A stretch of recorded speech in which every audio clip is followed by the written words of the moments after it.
देखिए, चीज़ें जो चल रही हैं बहुत गलत हैं और बात को घुमा-फिरा के कहा जा रहा है कि मैं सौदा कर रही हूँ मेरे बेटे का। मुझे ऐसा लगता है दुनिया में कोई भी ऐसी माँ नहीं है, हो ही नहीं सकती कि वो अपने बेटे का सौदा करे।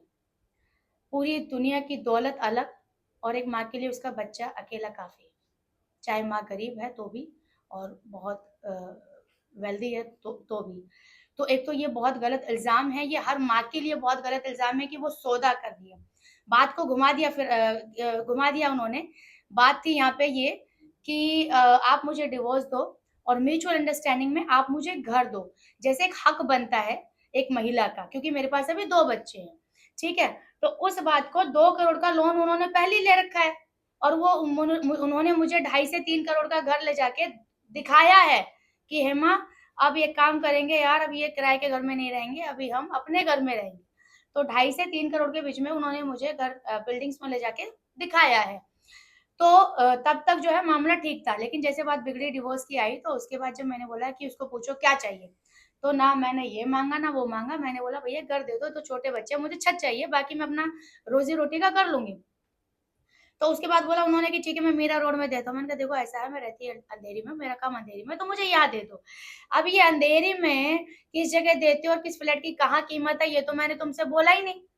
तो उसके बाद बोलता है कि अंधेरी में तो मेरा बजट नहीं है। तो मैंने सीधा बोला एक काम करो, मैं लॉयर से बात करूँ। लॉयर से उन्होंने बात तो बोल दिया था कि भैया डिवोर्स दूंगा, लेकिन 5 से 6 बार 7 बार 10 बार लॉयर ने उनको बोला कि प्लीज कम, एक बार मिल लेते हैं। बंदा सामने जाके बैठा ही नहीं है। लॉयर परेशान हो गई कि भैया बात आगे कैसे बढ़ेगी जब ये आता ही नहीं है। और डिवोर्स उसको चाहिए था, 2.5 साल में 300 बार बोला होगा कि तू मेरी जिंदगी की बिगेस्ट मिस्टेक है, तू मेरी जिंदगी से जा, तू गंदी औरत है, तुझसे शादी करके मेरी जिंदगी बर्बाद हो गई। तो आखिर में तो एक औरत देगी ना। अगर तुमने चावल में नमक ज्यादा डाल दिया तो डिवोर्स, सोशल मीडिया पे तुमने ये फोटो डाल दिया तो डिवोर्स, अपनी माँ से बात कर ली मैंने तो उसके नाम पे भी डिवोर्स, हंस के खुल के बात कर ली तो उसके ऊपर डिवोर्स, मैं अपने डायरेक्टर से जाके मिल ली तो उसमें कैरेक्टरलेस। तो जब तुमको डिवोर्स डिवोर्स डिवोर्स डिवोर्स चाहिए था तो मैं दे तो रही हूँ, तो आके बैठो।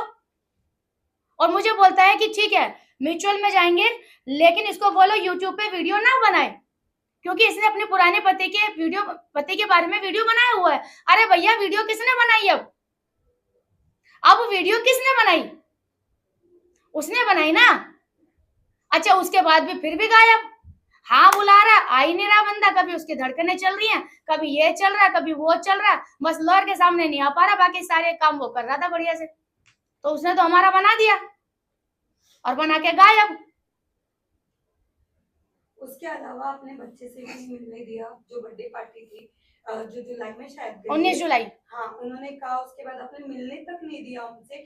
वो पूरे दिन वहां खड़े रहे, ऐसा क्या हो गया था कि आपने पूरे दिन, कोई खड़ा है अपने बच्चे से मिलने के लिए पर आपने उन्हें ऊपर नहीं जाने दिया? मैंने नहीं देखा कि वो पूरे दिन खड़ा था, आई एम सॉरी टू से, क्योंकि मैं घर के अंदर थी, ठीक है। और मैंने क्यों नहीं मिलने दिया बताती हूँ। 2023 की बात है, ठीक है। और आपका भला करे 26 जून की बात है। उस दिन 25 जून को 24 जून को मुझे एक दादा साहब फाल्के आइकन अवार्ड मिल रहा था। उस चक्कर में हम मुंबई से दिल्ली गए थे। और मेरा बेटा इसकी वजह से जो 12 साल का था, 6 महीना मेरे से दूर रहा है सिर्फ इस आदमी की वजह से। इसने मेरे बेटे को शादी के बाद एक्सेप्ट करने से मना कर दिया था।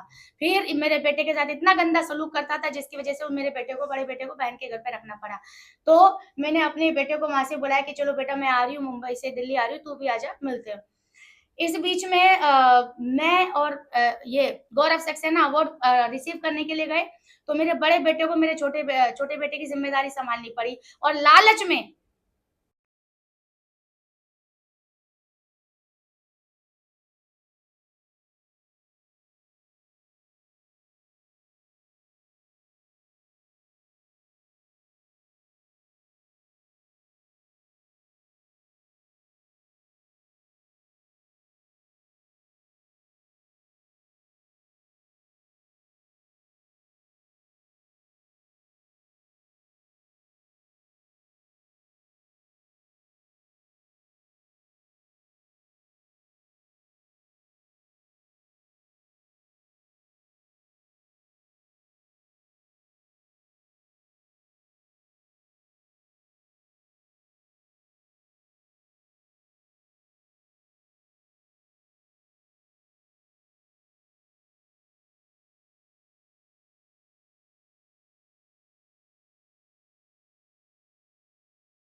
के 11:30 बज गए। इस बीच में मैंने पुलिस वालों को भी फोन कर दिया था वर्सोवा में जो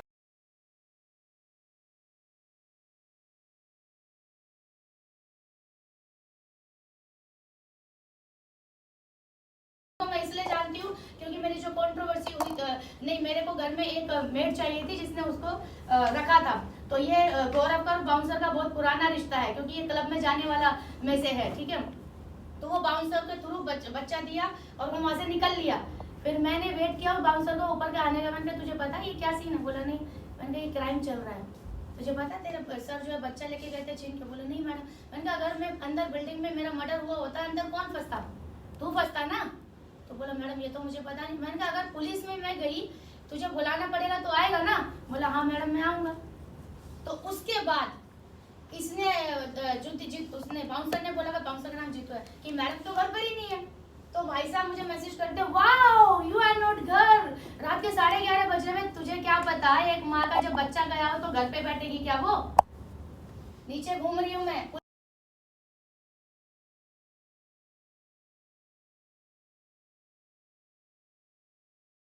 उसका ये लास्ट मैसेज था 18 मई को।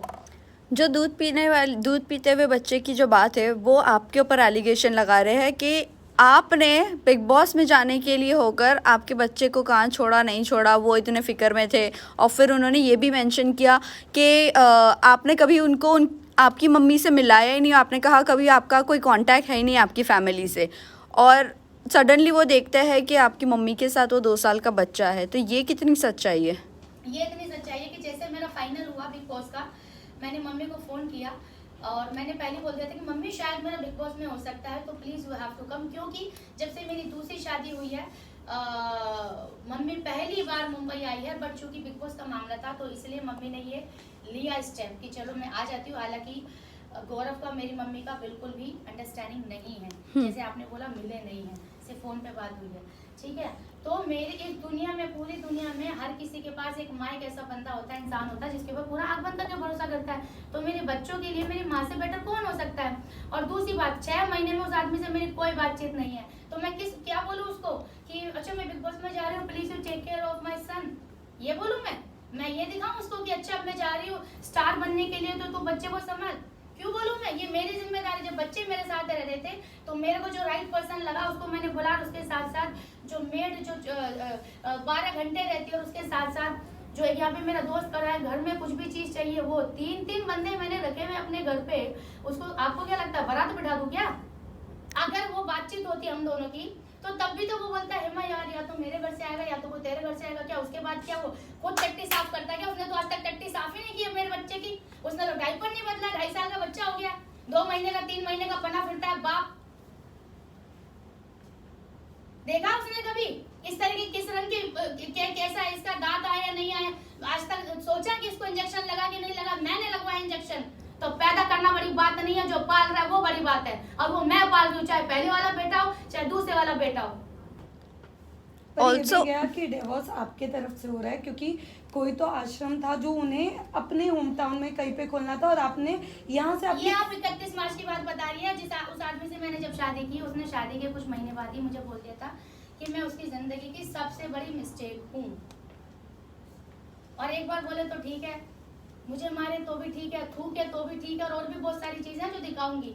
लेकिन जब बात मेरे बच्चे की आई ना, मैं डिप्रेशन से वापस आई हूँ। उस आदमी ने मेरा मुंबई से पैकअप, अफ्रीका से फिर अलीगढ़, अलीगढ़ से फिर अफ्रीका से मुंबई। ये 2 साल की जर्नी है मेरी।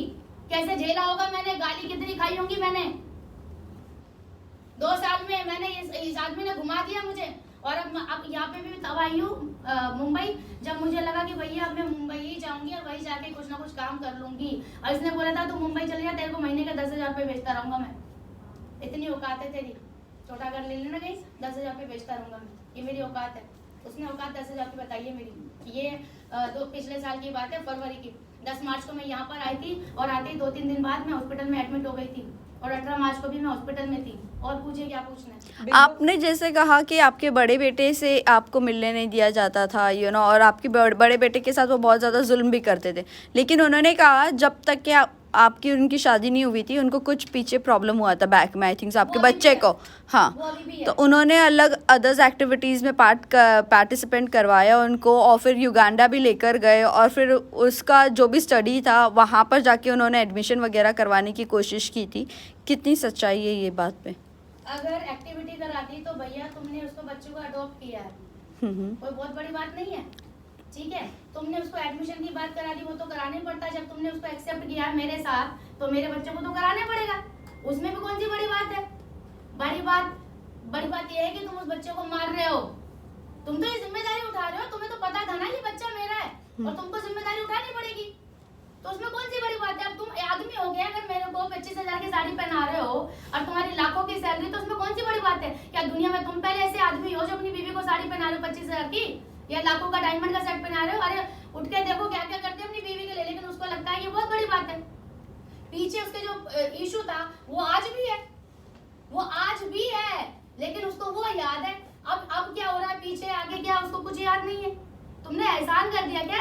अगर तूने एहसान कर दिया है तो मैंने ऊपर तेरे ऊपर एहसान किया, तुझे बच्चा दे के, जो तेरे पहली शादी में नहीं था, तेरी मार खा के मैंने एहसान किया है। मेरे सामने जो तूने मेरे बच्चे को मारा वो मैंने देखा, मैं मरी नहीं, सुसाइड नहीं किया, वो मैंने एहसान किया है। किसी को खाना खिला के बोलेगा एहसान किया है, बच्चे को खाना खिला के स्कूल में एडमिशन करा के, सीरियसली डू यू थिंक ये एहसान है? ये फर्ज था जो वो कर रहा था। एहसान तब होता जब उसको बाप का प्यार देता, कि इसको इसके बाप का प्यार नहीं मिला, मैं दे रहा हूँ, ये मेरा एहसान है, वो होता है एहसान। फर्ज का कोई एहसान नहीं होता, duty is duty. Hema ji, आप जीवन साथी से, क्योंकि मैम आप बताइए, आप केस से जुड़ी हुई हैं, आपको दोनों साइड ही पता है, तो आप क्या कहना चाहेंगी जो चल रहा है करंट सिचुएशन केस का? देखिए, इन्होंने अपनी जो भी इंसिडेंट्स बताए हैं उससे रिलेटेड ये बिग बॉस के कुछ दिनों पहले मुझे मिली थी लीगल एडवाइस के लिए। तो इनकी पूरी मैंने बातें सुनी थी, और बातें सुन के मुझे ये लगा कि इसमें काफ़ी कुछ इनके साथ डोमेस्टिक वायलेंस हुआ है। एक एजुकेटेड बंदा है, अगर इंटरव्यूज़ आके लोगों को कॉल करके इंटरव्यूज़ देता है, किसी कंपनी में जॉब करता है, इसका मतलब ये नहीं कि वो सच बोल रहा है। वो एक एजुकेटेड आदमी ज़रूर होगा, बड़ी कंपनी में बड़ी पोजीशन पर ज़रूर होगा, लेकिन डोमेस्टिक वायलेंस करना एक गुनाह है। आप अगर जानते हो कि एक किसी औरत के साथ शादी कर रहे हो जो ऑलरेडी डिवोर्सी है, तो आप उसके ऊपर लांछन नहीं लगा सकते। अगर आप एजुकेटेड इंसान हो, अगर आपको लग रहा है आप जिस औरत के साथ शादी में हो और वो सही नहीं लग रही है आपको, आप दोनों का इक्वेशन मैच नहीं हो रहा है, तो एक प्रोसीजर होती है, लीगल प्रोसीजर, जिसे डिवोर्स कहते हैं। आप अपना डिवोर्स लो। आप अगर एलिमनी देना चाहते हो, मेंटेनेंस देना चाहते हो, लॉयर एंगेज करो और ये सारी चीज़ें लीगल प्रोसीडिंग्स द्वारा करो। किसी औरत पर हाथ उठाना, किसी छोटे मासूम बच्चे पे हाथ उठाना, इनकी पोजीशन का या इनकी अपनी पोजीशन का मिसयूज करना, ये कहीं भी लॉ में नहीं कहा गया है। कायदे से आप रहो, कानूनी चीज़ें फॉलो करो। आपको किसी ने लॉ वायलेट करने के लिए अधिकार नहीं दिए हैं। आप अगर एजुकेटेड आदमी हो तो एक एजुकेटेड आदमी की तरह बिहेव करो। जब ये मेरे पास आई, इन्होंने मुझे अपनी सारी चीज़ें बताई। ये पहले भी 2-3 लॉयर्स के पास जा चुकी थी, लेकिन इन्हें कुछ वजह से इन्हें लगा नहीं कि इन्हें जस्टिस मिलेगा। और मुझे भी ऐसा लगा कि इनकी सारी चीज़ें एविडेंसेस देख के, इनके पास काफ़ी सारे व्हाट्सएप मैसेजेस है, फोटोग्राफ्स है, इवन यहाँ तक कि वीडियोस है जिसमें वो बंदा जो इनका हस्बैंड है, जो इंटरव्यूज बुला के दे रहा है और सारी चीज़ें जो क्लेम कर रहा है या फॉल्स एलिगेशंस लगा रहे हैं, उसको हम कोर्ट में जब पेश करेंगे। और पुलिस स्टेशन में ऑलरेडी जब ये बिग बॉस गई थी, उसके हमने 4-5 दिन पहले पुलिस कंप्लेंट कर चुके थे। डीएन नगर पुलिस स्टेशन में उस बंदे के खिलाफ कंप्लेंट है। क्योंकि ये वहाँ पे नहीं थी, प्रेजेंट नहीं थी, ये बिग बॉस के घर में थी, तो हम एफआईआर नहीं रजिस्टर कर पाए। अब ये आ चुकी है, 1-2 दिन में इनकी एफआईआर भी रजिस्टर हो जाएगी। एफआईआर जब हम रजिस्टर करेंगे, हम सारे एविडेंसेस जो है हम इनके पास व्हाट्सएप मैसेजेस, वीडियोस और उस बंदे ने जो भी इनके साथ इलीगल चीज़ें की है, जो कानून के दायरे में रह के नहीं की है, जो की है, एफआईआर ज़रूर होगी। और भी बहुत सारी चीज़ें जो आने वाले दिनों में धीरे धीरे जैसे हम कोर्ट प्रोसीडिंग्स करेंगे, वो सारी चीज़ें आप लोगों को पता चलती जाएगी। लेकिन आप अगर एजुकेटेड हो, सबसे पहला सवाल ये मेरा बोलने का, मैं तो सिर्फ लीगल बोल सकती हूँ कि पुलिस कंप्लेन की है या हम डोमेस्टिक वायलेंस का केस करेंगे या जो भी अप्रोप्रिएट लीगल प्रोसीडिंग्स है वो इनिशिएट करेंगे। बट क्या ये सही है कि आप एक औरत अपने बलबूते पे खड़ी है, मेहनत करके यहाँ तक आई है, 2 मासूम बच्चे, एक छोटा बच्चा है 2 साल का, उसे संभाल रही है, आप अभी तक कहाँ थे? आप अभी तक अपने बाप होने का फर्ज क्यों नहीं निभा रहे थे? क्यों आपकी पत्नी जब बिग बॉस के घर में जाती है, जब उसे थोड़ी बहुत फेम मिलती है या वो आगे बढ़ने की कोशिश कर रही है या कुछ अपनी जिंदगी में अपने बच्चों के लिए करना चाहती है, मेहनत करके आगे बढ़ना चाहती है, उस वक्त आपको अपने पर हुई चीजें या अपनी पत्नी ने जो गलत चीजें की थी वो आपको उस वक्त क्यों दिख रही है? और अगर इन्होंने कुछ गलत चीजें की थी उस वक्त, अगर बच्चा नहीं दे रही थी या उनके साथ कोई भी बदतमीजी कर रही थी या कोई भी ऐसी चीज कर रही थी, आप एक एजुकेटेड बंदे हो, आपका ऑलरेडी डिवोर्स हो चुका है, आपकी पहली शादी टूट चुकी है जिसमें आप आए भी नहीं हो, कोर्ट को एक्स पार्टी ऑर्डर पास करना पड़ा डिवोर्स का, आपकी पहली पत्नी ने भी आपके खिलाफ कंप्लेन की थी। अगर इन्होंने आपके साथ कुछ भी गलत किया है तो आपने उस वक्त पुलिस कंप्लेन क्यों नहीं की? आपने उस वक्त लीगल प्रोसीडिंग्स क्यों नहीं इनिशिएट की? अब जब कोई औरत अपने पैर पे खड़ी होना चाहती है, अपने बच्चों के लिए कुछ करना चाहती है, आपको वो सारी चीजें याद आती है? ये सारी चीजें जो होती है, इस टाइप के जो एजुकेटेड लोग होते हैं वो मिसयूज करते हैं। आज पब्लिसिटी गेन करने के लिए आप जाके मीडिया में इंटरव्यूज दे रहे हो, आपको कहीं से पता चल रहा है कि हेमा शर्मा आगे जा रही है, बिग बॉस में जाने वाली है, तो आप अपना उस वक्त यूट्यूब 2 साल, आपकी कब मुलाकात हुई थी? शादी.com के थ्रू 2021 में, उस वक्त शादी हुई थी। 2021 से लेकर 24 तक हेमा शर्मा गलत नहीं थी? सिर्फ बिग बॉस में एंट्री करने के बाद हेमा शर्मा गलत हो गई? या आपको जब जानकारी मिली कि ये अब बिग बॉस में जाएगी, कुछ बन जाएगी, तो मैं क्या करूंगा, मेरा तो मेल ईगो हर्ट हो जाएगा? तो 21 से लेके 24 तक एक औरत आप पे अत्याचार कर रही है, आपसे पैसे डिमांड कर रही है, आपसे 2.5 करोड़ मांग रही है, आपके 2 साल के बच्चे को मिलने नहीं दे रही है, आपको कुछ याद नहीं आता है? आपको उस वक्त याद आता है जब ये बिग बॉस के घर में जाती है और कहीं ना कहीं जब उनको पता लगा होगा कि हेमा शर्मा बिग बॉस घर जाने के पहले मेरे खिलाफ पुलिस कंप्लेन कर रही है, कर चुकी है और मेरे पे एफआईआर हो सकती है, क्यों ना मैं अभी से ही एक माहौल बनाना शुरू कर दूं ताकि मुझे इसका बेनिफिट कोर्ट में भी मिले और मुझे पब्लिकली भी सिंपैथी मिले। है कि इनके साथ जो भी हुआ है उसके सारे एविडेंसेस के बेसिस पे हमने एक पुलिस कंप्लेंट दर्ज कराई है। आने वाले दिनों में हम जो भी अप्रोप्रिएट लीगल प्रोसीडिंग्स है इनके हक के लिए, इनके बच्चों के हक के लिए, हम सारी वो चीज़ें करेंगे और मैं पूरी कोशिश करूंगी कि इनके बच्चों को उनका हक मिले, इनको इनका हक मिले। फाल्गुनी जी, आपसे जानना चाहेंगे, एफआईआर हुई नहीं है, उससे पहले मीडिया ट्रायल्स करना, उन्होंने अपने तरफ का मुद्दा बता दिया, बट आपको नहीं लगता एफआईआर के बाद एक मीडिया ट्रायल करनी चाहिए थे, एफआईआर से पहले नहीं? देखिए, मीडिया ट्रायल हम नहीं कर रहे, वो उन्होंने किया। क्या आज तक हेमा शर्मा आप लोग के सामने पुलिस कंप्लेंट लॉन्च हुई? मेरे पास तो ये कॉपी आज से 15 दिन पहले से पड़ी हुई, क्या मैंने इसको सर्कुलेट किया?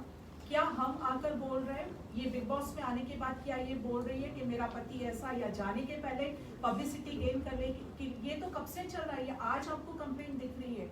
इनके साथ तो ऑलरेडी ये लीगल नोटिस मेरे से पहले भी दूसरे लॉयर्स के थ्रू भेज चुकी है।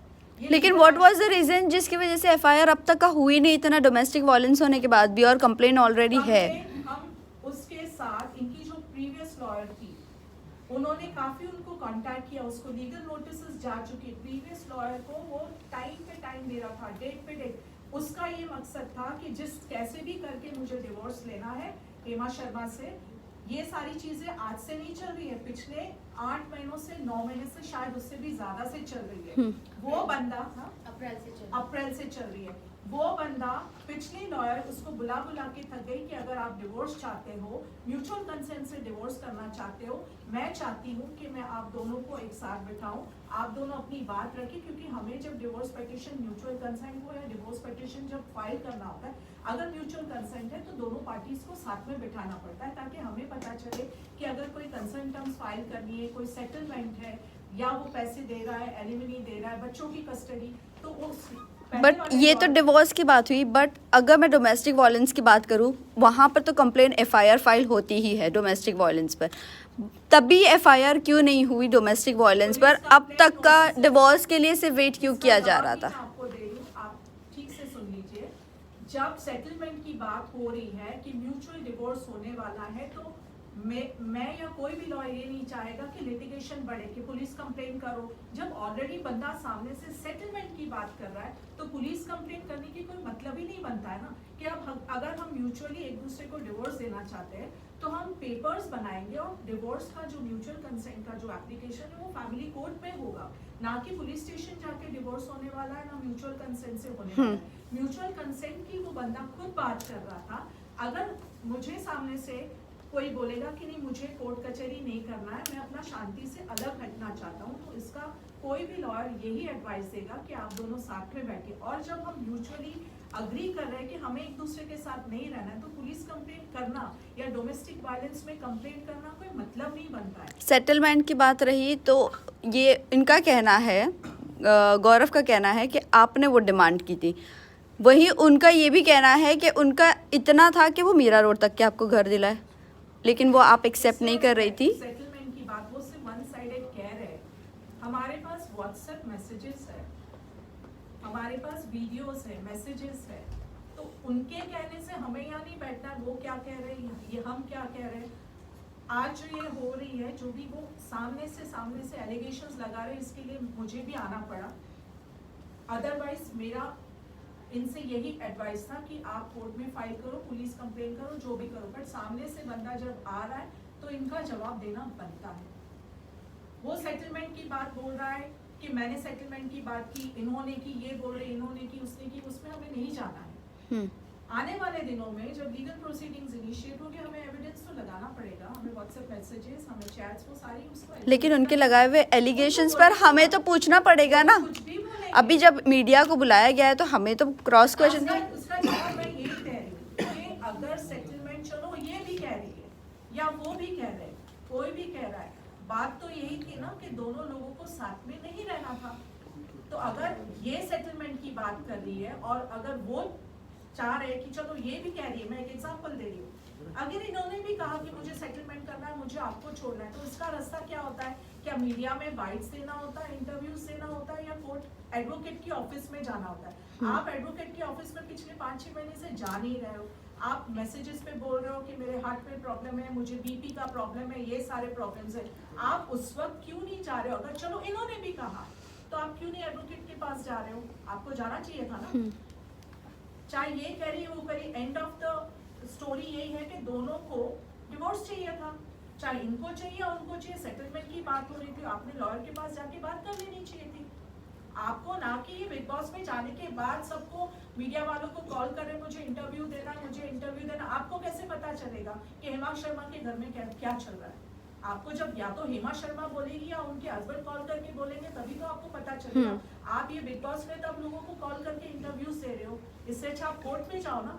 डिवोर्स इनको चाहिए, आपको चाहिए, जिस किसी को भी चाहिए। आपके अगर आरोप जो भी है, आप या तो इनके खिलाफ पुलिस कंप्लेंट फाइल करो या आप डिवोर्स पिटीशन फाइल करो। मीडिया ट्रायल कौन चला रहा है? अगर इतना ही अत्याचार किसी आदमी पे हुआ है, तो आदमी पढ़ा लिखा है, 10 लाख की महीने की सैलरी ड्रॉ कर रहा है, बड़ी पोजीशन पे है और इंटरनेशनल कंपनी में काम कर रहा है, उसको मुझे या आपको या इनको एडवाइस देने की जरूरत नहीं है। और वो आदमी जो ऑलरेडी डिवोर्सी है, तो वो कायदा जानता है। बात यही समझ में आनी चाहिए। आपने पहली बीवी के बारे में क्यों इंटरव्यूज नहीं दिए? हेमा जी से वही क्वेश्चन था, कि आपने इनके बारे में जानने की कोशिश नहीं की और थी? आपको पता था कि ये चीज हो रही ये है उनके पता पहली था शादी कि में? जो है डिवोर्स हुआ है, लेकिन क्यों हुआ है वो मुझे, जब मेरी बात बिगड़ी है तब रिश्तेदारों ने मुझे बताया कि इनका रवैया उसके साथ भी बहुत गंदा था। क्योंकि वो बेचारी, तो जब इन्होंने मुझे नहीं छोड़ा, जो मेरी शक्ल भी ठीक है, अकल भी ठीक है और शायद कुछ कर भी लेती हूँ, तो वो तो बेचारी बहुत ऑर्डिनरी सी थी और बहुत उसका भी जो है मारा पिटाई उसके साथ बहुत होती थी। और फिर ऐसा शायद एक दिन आया, 2015 की बात है, कि उसको पुलिस बुलानी पड़ी, जो मुझे इन्होंने बताया है, ठीक है। और उसके बाद ये भाग गए अफ्रीका, और उसके बाद इन्होंने उसको पीछे मुड़ के कभी नहीं देखा। और उसके बाद उस लड़की को, उनकी फैमिली को 1 साइडेड डाइवोर्स लेना पड़ा जो पेपर मेरे पास है। हम्म, दूसरी बात, आप बोले थे कि जो है 2.5 करोड़ वाली बात, हम्म, घर वाली बात, तो मैंने उनको लिख दिया था सीधा talk to the my lawyer. तो अगर उनको डिवोर्स चाहिए था तो वो उससे बात करते ना कि यार हेमा जी से मेरी बात हुई है, आप प्लीज हेमा जी को कन्विंस करें कि मेरे पास इतना बजट नहीं है या जो भी है, पर भैया पहले सामने तो आ। ये मैसेज चलेगा क्या? हेमा जी, आपसे एक सवाल है। जैसे फाल्गुनी मैम ने बोला कि ये सारी चीजें अब क्यों निकली है बिग बॉस के वक्त, जब काफी वक्त से चल रहा था तब क्यों नहीं बोला? तो इस बात को लेकर क्या आपकी बात हुई है उनसे? देखिए ऐसा है, मैंने उस आदमी का नंबर कर रखा है ब्लॉक, सीधी सी बात है। उस आदमी के इस वक्त चल रहे हैं 3 से 4 नंबर, ठीक है। तो जो आदमी डिवोर्स के टाइम पे जो मुद्दे की बात है वो तो कर नहीं रहा है, और उसमें भी जो है फिर वो वही बातें कर रहा है जिन बातों से मैं हो गई हूँ परेशान। लास्ट मेरे पास जो मैसेज आया है वो आया था उनका युगांडा के नंबर से मैसेज किया, कॉल आया था अगस्त के महीने में, जब उनको पता चला था कि मैं बिग बॉस में जा रही हूँ। तो रात के 3 बज रहे थे इंडिया के, जब उनका फोन आया था मैं भी जा रही थी, क्योंकि मैं कल क्या करना वो चलता है मेरी जिंदगी में। मैंने कहा भाई इसका रात को 3 बजे फोन आ रहा है, 3 मिस्ड कॉल बहुत बड़ी बात होती है। मन में ये भी था कि कुछ अनहोनी तो नहीं हो गई है, ऐसा तो नहीं कुछ बात शेयर करना चाहता है। लेकिन मैंने जब 3 फोन नहीं उठाए तो मैसेज आता है कि तुम बिग बॉस में जा रही हो, जो करना है ड्रामा करो, लेकिन मेरी इमेज खराब मत करना, क्योंकि मैंने अभी तक तुम्हारे अफेयर्स के बारे में किसी को बोला नहीं है। तो मैंने कहा भैया मेरा कौन सा अफेयर्स है। उसके बाद सलमान खान वाली जो है कंट्रोवर्सी, एक मनीष करके है, मनीष न्यूज नेशन में काम करते हैं वो, ठीक है? तो हमारा बीच में जो है पीआर ग्रुप बना था, मैं, गौरव और वो। तो अगस्त के महीने में, डेट मुझे याद नहीं है, मैसेज आता है मुझे कि हाय दिस इज गौरव सक्सेना, और मैं एक प्रेस कॉन्फ्रेंस रख रहा हूँ जिसमें आज तक इंडिया टीवी फलाना है, और मैं ये जो कंट्रोवर्सी हुई थी, फेक कंट्रोवर्सी, इसके बारे में बोलना चाहता हूँ। मैं माफ़ी मांगना चाहता हूँ सलमान जी को कि क्योंकि मैंने भी उसमें कुछ बोला है। तो वो मैंने देखा, स्क्रीनशॉट ले लिया और वहाँ से ग्रुप से एग्जिट हो गई। तो जैसे एग्जिट हो गई तो भाई साहब ने वो मैसेज डिलीट कर दिया। तो भैया जिसको करना होता है वो बोलते नहीं है, मैंने किया है, फिर आप लोग यहाँ पर आए हो। हेमा, उसके बावजूद उन्होंने आप पे एक एलिगेशन लगाया कि वो 20 दिन बाहर रहते थे, 10 दिन वो ये भी कह रहे कि आप चीट कर रहे थे उन्हें। जैसे कि किसके साथ? वो मेरा बॉयफ्रेंड का नाम नहीं बताया उन्होंने? नहीं, उन्होंने सिर्फ इतना बताया कि वो 20 दिन बाहर रहते थे, 10 दिन आते थे, उसके बाद भी कहीं ना कहीं आप वो 10 दिन उनके साथ देते थे, पर 20 दिन क्या होता था उसके बारे में उन्हें नहीं पता था। क्या कहना चाहोगे? वो आदमी का जब मन करता था वो तब आता था, हर हफ्ते आता था। मैं जिस दिन से उस आदमी को मिली वो कभी मुझे बता के नहीं आया। उसको लगता था कि मेरा कहीं चक्कर है और मुझे रंगे हाथ पकड़ना चाहता था, लेकिन होता तो मिलता ना। मैं हमेशा सोए भी मिलती थी, या तो खाते भी मिलती थी, या नहाए भी मिलती थी। हमेशा वो घर की चाबी रखता था, हमेशा हर हफ्ते आता था। इवन वो अपने ऑफिस के जो लोग हैं उनसे झूठ बोला करता था कि मैं आज इस कंट्री में हूँ, और यहाँ का फोटो चिपका देता था। आज मेरी तबीयत ठीक नहीं है, आज मैं घर से काम कर रहा हूँ, उसको यहाँ हर हफ्ते आने की लगी रहती थी। उसको लगता था कि उसकी घरवाली भाग जाएगी। क्यों भागेगी भैया, तेरे अंदर कमी है क्या कुछ? मैं तो नहीं भाग रही, मैं तो नहीं जा रही युगांडा। सेम मेरे साथ भी तो हो सकता है, मुझे भी तो डाउट हो सकता है, लेकिन मुझे पड़ी नहीं है। इस आदमी ने मुझे इतना परेशान किया हो, मुझे क्या करूंगी उसका मैं जान के। मेरी तरफ से तू गू खा, आई डोंट केयर। तुझे मेरी पड़ी होगी, मुझे नहीं पड़ी है। तो वो हर हफ्ता आता था, और 20 दिन तो हमने ज्यादा बता दिया, महीने के वो 35 दिन यही रहता है, 35 होते हैं ना, हाँ चल नहीं सॉरी ज्यादा बता दिया मैंने, 5 दिन वहां रहता था बस वो। और उसको सब पता रहता था। सलून में जाती थी ना तो वीडियो कॉल, किसी के पास बैठी हूँ तो वीडियो कॉल, ऑफिस में हूँ तो वीडियो कॉल। ऑफिस भी इसलिए बंद कराया क्योंकि उसने बोला मैं धंधा करती हूँ ऑफिस में बैठ के, मैं समाज सेवा के ऑफिस में बैठ के धंधा करती हूँ। जो मेरे एक तो दोस्त आगे, प्रोड्यूसर आगे, डायरेक्टर आगे, तो क्यों बुला रही उनको? समोसा खिलाने साले पैसे तो देते नहीं है ये लोग। क्या समोसा खिलाने के लिए ऑफिस खोला है क्या? ये बात जब मेरी एडवोकेट को पता चली, पहली वाली को, उसने बोला है ना जो आदमी समोसे गिनेगा वो आदमी तेरे को पैसा देगा क्या? ये तो कर्टसी होती है कि कोई आदमी आए तो पानी दे। बोले ऑफिस में वही आदमी होना चाहिए जो पैसा देकर जाएगा फाउंडेशन के नाम का। मैंने किसी से मांगा नहीं। उनके 2 लाख रुपए फंड आया था उनकी कंपनी से। वो 2 लाख रुपए आज भी वैसे का वैसा है उनके अकाउंट में, मेरे हमारे हेमलता चैरिटेबल। उसने तो फाउंडेशन इसलिए खोली थी कि वो करोड़ों का फंड लेगा। जब नहीं आया तो उसको बुरा लगने लगा। जब एक औरत के ऊपर इल्जाम लगेगा कि ऑफिस में तू धंधा कर रही है, क्या वो औरत ऑफिस में जाके बैठेगी? मैंने बंद कर दिया वो ऑफिस। 15 दिन हो गए मैं गई नहीं। मेरे घर की काम वाली को हटा देता था। काम वाली लगाएगी तू? तेरे बाप ने भी लगाई है कभी काम वाली? पोछा लगाएगी तू? और पूछो। जैसे- ट्रैकिंग था ना, जहाँ जाते थे मोबाइल पर जैसे कि आपने कहा कि बच्चों पे वो अत्याचार करते थे, वैसे ही जब मेरा बड़े वाला उसके वाला हाँ, और जब उनकी ही फैमिली की बात आई, कहीं ना कहीं उनके भाई के बेटे से आपको काफ़ी प्रॉब्लम था, उसके बारे में अभी बताती हूँ। मैंने तो इस आदमी का वो रूप देखा है कि फंक्शन हुआ मेरे बेटे का, जैसे 11 दिन का फंक्शन होता है, उसमें दारू पी के इसने हंगामा कर दिया, जिसमें इसने अपने भाई की कर दी बेइज्जती, धज्जे उड़ा दी मुंह पे थूक के। 100 लोग थे उस दिन फंक्शन में, इसने अपने भाई की जो बेइज्जती की, उसके भाई और भाभी बेहोश हो गए थे। और फिर उसके बाद इसकी फ्लाइट थी, फिर फ्लाइट इसने कैंसिल करके माफी मांगने आया। फिर उसके बाद दूसरा भी फंक्शन होता है, फिर उसमें भी झगड़ा करता है। तो इस पर दारू जलती नहीं है, दारू करके ये झगड़ा करता है। और रही आपकी बात, तो मेरा अधिकार है, मेरा पैसा ले रहा है क्या वो, कि मैं बोलूंगी? अगर मैं इतनी पैसे वाली होती तो आज वो मकान जो है ना अलीगढ़ का, उस पर मेरा नाम होता। मेरा अधिकार क्या है इसके पैसे पे बोलने का कि तू इसके बच्चों को कर, तू उसके बच्चों को कर? ये बता ना। और अगर ये बात है तो उसके भाई ने, सगे भाई ने मुझे बोला, अगर हमें पहले से पता होता कि तू बच्चे की माँ है तो हम तो करने नहीं देते। तो भैया मुझे भी अगर पता होता कि तुम्हारे भाई की पहली बीवी की क्या दुर्दशा हुई थी तो क्या मैं कर लेती?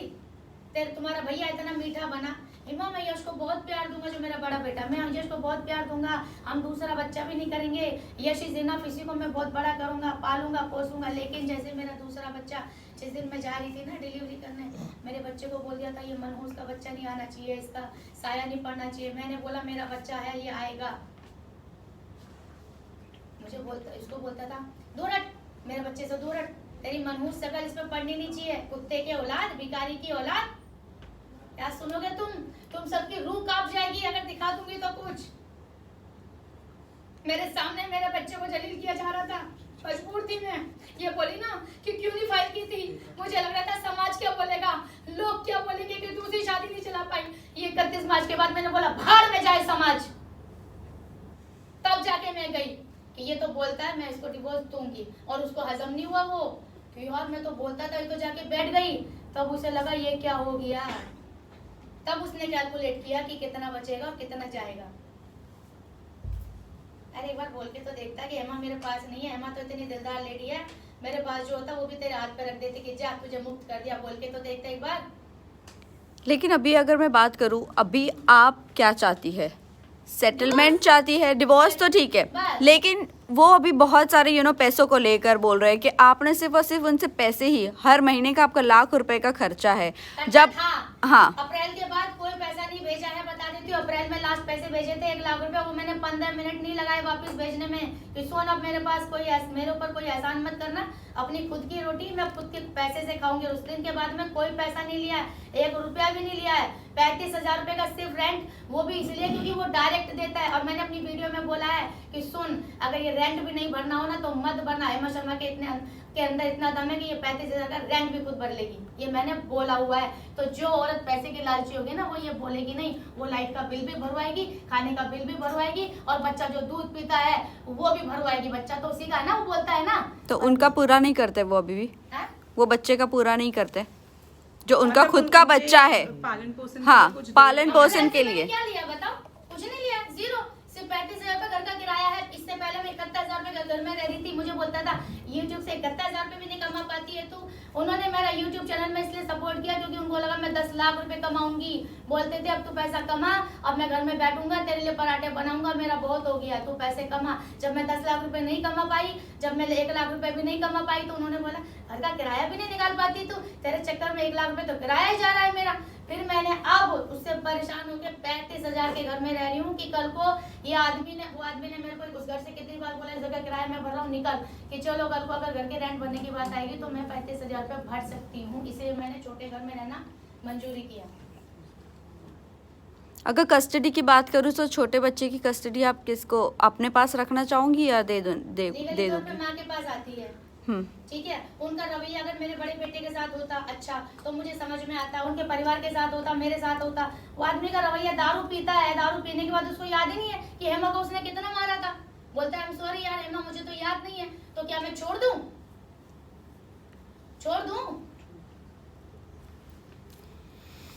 मतलब आप बच्चे की कस्टडी लेना चाहेंगे? अरे भैया कानूनी तौर पर कस्टडी माँ के पास ही आती है। और अभी बच्चा तो 2 साल 3 महीने का है, जब बच्चा 5 महीने का हो जाए तब तुम बच्चे से पूछो। आज मेरा बच्चा 13 साल का, उसको पूरा अधिकार है। परसों मेरा बड़ा बेटा अपने फादर के पास रहकर आया, मतलब फिल्म देख के आया। मैंने बोला अरे यार तू रात को रह जाता उसके पास, नहीं रहना उसको। बच्चे को 5 साल का होने दो, बोलने दो, बच्चे को डिसाइड करने दो। मेरा बच्चे खुश रहने चाहिए, चाहे बड़े वाला हो छोटे वाला हो, चाहे माँ के पास रहे बाप के पास रहे, उससे मेरे को फर्क नहीं पड़ता, लेकिन बच्चे सेफ और खुश रहने चाहिए। उनकी पहली बीवी आपके साथ है, कुछ नहीं, बातचीत हुई है मैंने आपकी? कुछ नहीं देखा, बट मैं मुझे जितना नॉलेज है मैंने कभी शक्ल भी नहीं देखी, बट बहुत एवरेज बताई जा रही है। जिसको ये बहुत मारता था और जो है बहुत सीधी सादी थी, और पुलिस उसने बुला ली थी, छोड़ के भागा था। उसके बाद इसने कभी उसका ये पीछे मुड़ के इसने नहीं देखा। ये भी इसका डिवोर्स भी जब पता चला, जब मेरे साथ शादी करने की बात आई कि मैं चेक तो कर लूँ मेरा डिवोर्स हुआ है कि नहीं हुआ, तब जाके पता चला कि तेरा डिवोर्स हो गया है, और वो भी 1 साइडेड। आपने कभी उनकी वाइफ से बात करने की कोशिश की? भैया कहाँ से बात करूँ मैं, कहाँ से पता निकालूं? कानपुर में किसको जाके बोलूं कि भैया यहाँ कौन रहता है, कैसे पता करूं मैं? और मैं अब वही तो मेरे पास समय, बच्चों के लिए दाल रोटी का इंतजाम करूं कि इसकी वाइफ के मैं पीछे पड़ूं?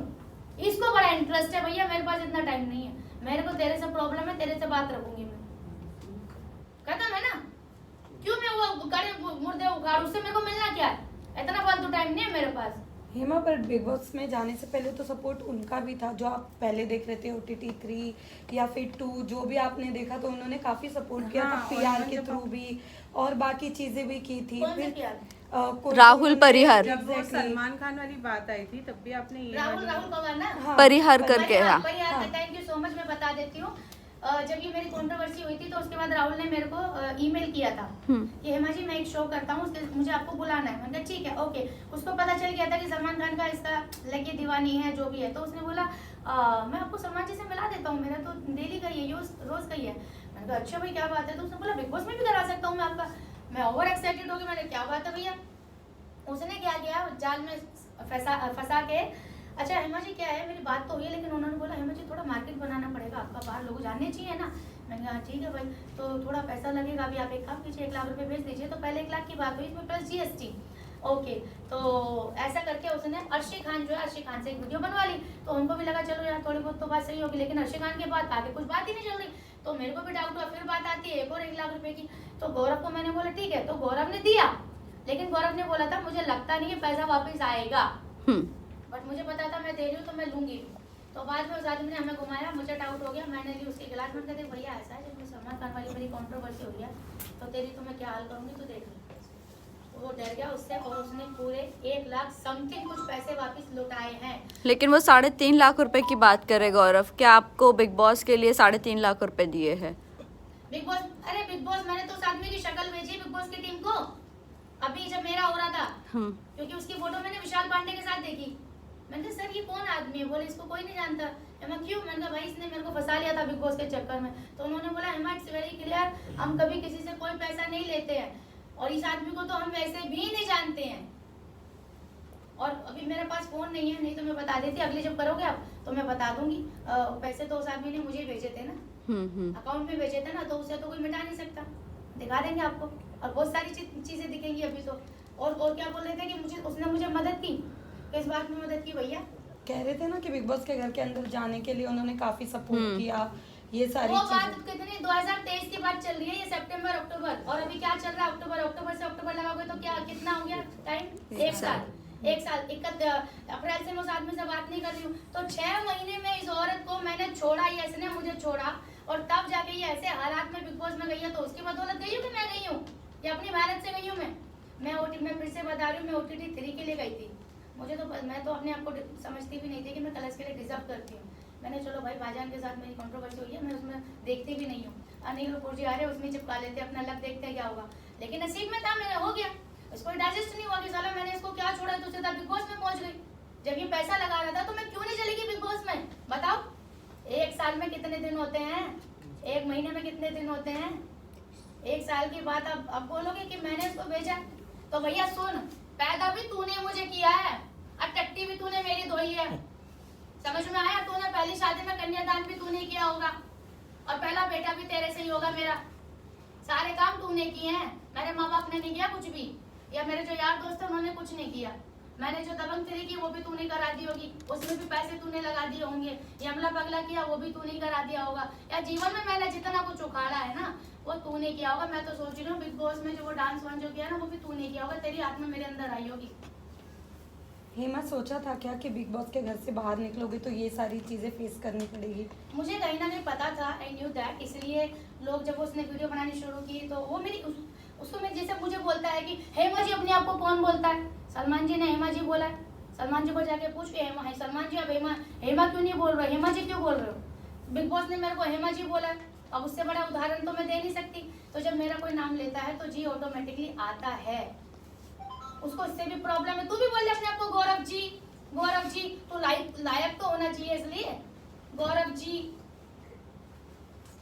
सॉरी मैं आपका सवाल मिस कर गई शायद। कि बिग बॉस के घर से बाहर निकलने के बाद ये सोचा हाँ, था? तो मुझे वो वीडियो बनानी शुरू कर दी थी, लेकिन मुझे पता था कहीं ना कहीं मैं बिग बॉस में जा रही हूँ। और भैया मेरे को बिग बॉस में जाना मेरे लिए बहुत मैटर करता है। ये आज है कल नहीं रहेगा, तो उसके ऊपर एनर्जी वेस्ट करना मतलब नहीं। उसके पास बहुत समय, उसके पास बढ़िया लाखों में सैलरी आ रही है, लाखों में सैलरी आ रही है, तो इसीलिए उसको फर्क नहीं पड़ रहा। मेरे पास हजारों में पैसे आते हैं जो मेरे लिए बहुत जरूरी हैं, ठीक है। और मैं तो बोलता मेरी पत्नी, जब मैं देखती हूँ उसकी कौन देखता वीडियो, आखिरकार में तो मेरा चेहरा ही काम आया ना। जैसे फेस आईडी होती है ना, तो फेस आईडी तो मेरी चली ना तेरे यूट्यूब पे। जैसे नाम हेमा की कहानी वैसे गौरव की कहानी, इतना क्रिएटिव है, इतना ओरिजिनल का खुद तो रियल करता ओरिजिनल। मैंने नहीं किसी से पूछ के लिखा था हेमा की कहानी। हेमा की कहानी इसलिए थी क्योंकि मेरी कहानी और नॉर्मल नहीं है, हेमा की कहानी यहाँ रिप्रेजेंट होगी तो कुछ तो रियल करता। Thank you so much, thank अच्छा यू। मैं अपने कि वो हमेशा से ये चाहता था कि हेमा तुम बड़ी बनो, तुम बड़ी बनोगी तो लोग मुझे जानेंगे, इसलिए उसने मुझे दलजीत के साथ कंपेयर किया, दलजीत के सामने मुझे बेइज्जती किया कि ये इतनी बड़ी सेलिब्रिटी तू है कौन। और ये निक पटेल और दलजीत मुझसे मिलने के लिए आए थे शादी से पहले, मुझसे और गौरव से मिलने के लिए आए थे, देखने के लिए कि भैया हम शादी कर ले कि नहीं कर ले। लेकिन मैं इसके एहसान के तले इतनी दबी हुई थी कि मैं ये बोल नहीं पाई दलजीत को कि शादी मत कर, मेरी जिंदगी खराब हो गई है, तेरी भी हो जाएगी। और उसकी वही हुई। मैं हॉस्पिटल में मर रही थी 18 मार्च, और ये जाके उनकी हल्दी में डांस कर रहा था। तो ये दोनों दोस्त है इसका मतलब? बहुत क्लोज दोस्त है, क्लोज। और अगर आज ये सब कुछ चल रहा है ना, तो पहले निक ने उसका जीना हराम किया और अब ये कर रहा है। बहुत खास है, सेम कंपनी में काम करते हैं। गौरव ने शादी कराई है, इसकी सारी की सारी जिम्मेदारी गौरव की है। सारे के सारे बाउंसर ये लेके गया है, कहाँ शादी होगी इसने डिसाइड किया है, कहाँ से गोल्ड खरीदा गया, वो दुकान जहाँ से मैं खरीदती हूँ वहां से गोल्ड खरीदा गया है। और अब मैं ये बोलती हूँ जब दलजीत की जिंदगी खराब हो रही थी तब ये कहाँ चला गया, तो आ जाता बाराती बन के कि हाँ भैया मैं डांस कर रहा था, अब मैं इस मैटर को सॉल्व करूंगा। ये निक पटेल और ये गौरव सक्सेना सेम कंपनी में काम करते हैं, और गौरव ने ही इसकी शादी कराई है कि जो होगा देखा जाएगा, मैं शादी कराऊंगा तेरी। को इतना परेशान किया तो उन्होंने लास्ट में बोला ठीक है भैया तू डिवोर्स बोल रहा है, ये ले मैं डिवोर्स देती हूँ। तो पहले लॉयर ने जो डिवोर्स कराया था इनकी पहली शादी का, वो लॉयर जो अपने जानने वाले मेरा काफ़ी नज़दीक है वो, तो वो इनको बात किया, सक्सेना जी को बुलाया कि भैया आके जो भी म्यूचुअली आप ख़त्म करिए बैठ के, लेकिन वो नहीं आए। वो नहीं आने का वो जो कभी हार्ट का भेज दिया कि मुझे हार्ट का इशू हो गया है, नहीं आया। ऊपर से वो एडवोकेट को उन्होंने जो है 40 लाख का ऑफर करा कि हम जो है आपको 40 लाख रुपया देते हैं आपके एनजीओ में, आप हमारे साइड से केस लड़िए। हेमा को फंसाओ, उसको सीधा लाइन ये है कि जब मैं डिवोर्स के लिए गई तो उसने उस लॉयर को पहले खरीदने की कोशिश की कि मैं तेरे को 40 लाख रुपए देता हूँ, उसको फंसा। तो वो लॉयर ने बोली पागल आदमी है ये। जब पूरी कहानी सुनी कि भैया समोसे के ऊपर जो आदमी लड़ सकता है या घंटा मुझे 40 लाख रुपए देगा, अच्छा हुआ मैंने हाँ कबूल नहीं किया, नहीं तो सारा तो मेरा फोटो छाप देता बाहर जाके। नहीं ये जो है ना सच है ये, सच्चाई जानना है तो लॉयर भी है। और इसलिए मेरी बात बिगड़ी है। जो आप बोले थे ना कि बीच में बात बन गई थी, उसने मुझे कन्विंस कर लिया था कि ठीक है हम झगड़ा नहीं करेंगे। लेकिन जैसे मैंने बोला अरे भैया तुमने एडवोकेट को पैसे ऑफर किए क्या मुझे फंसाने के लिए, तो उसके बाद वो शांत हो गया। और उसके बाद वो सीधा जब आया तो लेके गया, और उसके बाद वो फिर कभी वापस नहीं आया। हेमा जी आखिरी क्वेश्चन इसके बाद नहीं, सिर्फ ये बताइए इससे पहले आपका कौन केस लड़ रहा था, वो एडवोकेट का नाम क्या था? मैं बोलूं? हाँ बोलिए। यास्मीन वानखेड़े नाम है उनका। यास्मीन वानखेड़े। अच्छा वो मुझे बोला भाई मानती है, ओके। मेरे ऑफिस के जस्ट बाजू में है, हम्म। तो मैंने ही रेफरेंस दिया था, तो मेरे रेफरेंस अच्छा। ओके। और उनकी ख्वाहिश भी थी हाँ। कि यास्मीन वानखेड़े के पास ही जाओ, तो भैया हम चले गए। वो इसके मुझे पहले भी उन्होंने एक बार इनको हाथ पकड़ के लेके गया था 10 बजे सुबह उनका ऑफिस में, ऑफिस उनका बंद था तो ये घूम के चले आए। क्योंकि 10 बजे वहाँ मोस्टली ज़्यादा करके 11 बजे के बाद ही ऑफिस चालू होता है। मैंने जिंदगी में जो सबसे ज्यादा शब्द सुना है वो है डिवोर्स। ये खूबसूरत चेहरे पे मेकअप कम लगा, थप्पड़ बहुत खाए हैं मैंने ये 2 शादियों में। ये छाप देना आप headlines. Thank you. Thank you. Thank you so much.